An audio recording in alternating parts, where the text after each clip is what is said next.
Please like and subscribe my channel. एक छोटे से कस्बे में शंभू शिल्पकार रहता था। वह पहाड़ों से बड़े बड़े पत्थर तोड़कर लाता, उसे आकार देकर मूर्तियां बनाता। इस रोजगार में मेहनत बहुत ज़्यादा थी, आमदनी कम। दिन भर धूप पसीने में काम करते हुए शंभू पत्थर तोड़ता।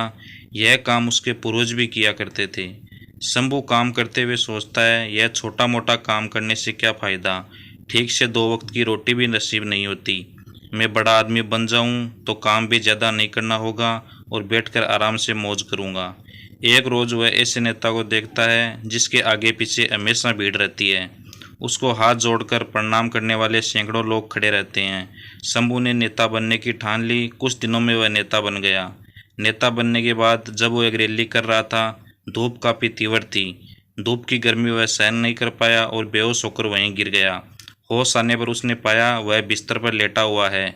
बिस्तर पर लेटे लेटे वह सोचने लगा कि नेता से बलवान वह सूर्य है जिसकी गर्मी कोई सहन नहीं कर पाता। मुझे अब सूर्य बनना है। कुछ दिनों बाद वह सूर्य भी बन गया। शंभू अब गर्व से चमकता रहता और भीषण गर्मी उत्पन्न करता।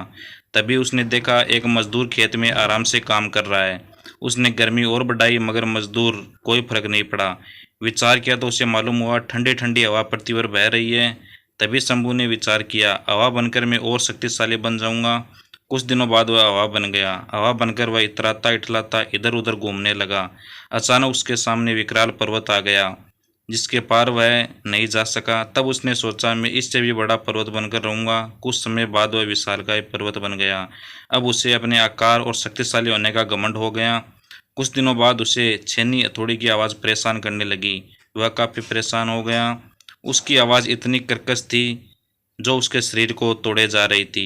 आंख खुली तो उसने देखा एक शिल्पकार उसके पर्वत को तोड़ रहा है, लेकिन अब वह मजदूरी नहीं करना चाहता था। वह काफ़ी परेशान था। नींद खुली तो उसने आईने में पाया वह जो विशाल पर्वत को भी तोड़ने का साहस रखता है वह तो स्वयं वही है। इस कहानी से हमें यह शिक्षा मिलती है, कोई भी छोटा या बड़ा नहीं होता है। सभी के कार्य अपने अपने हैं।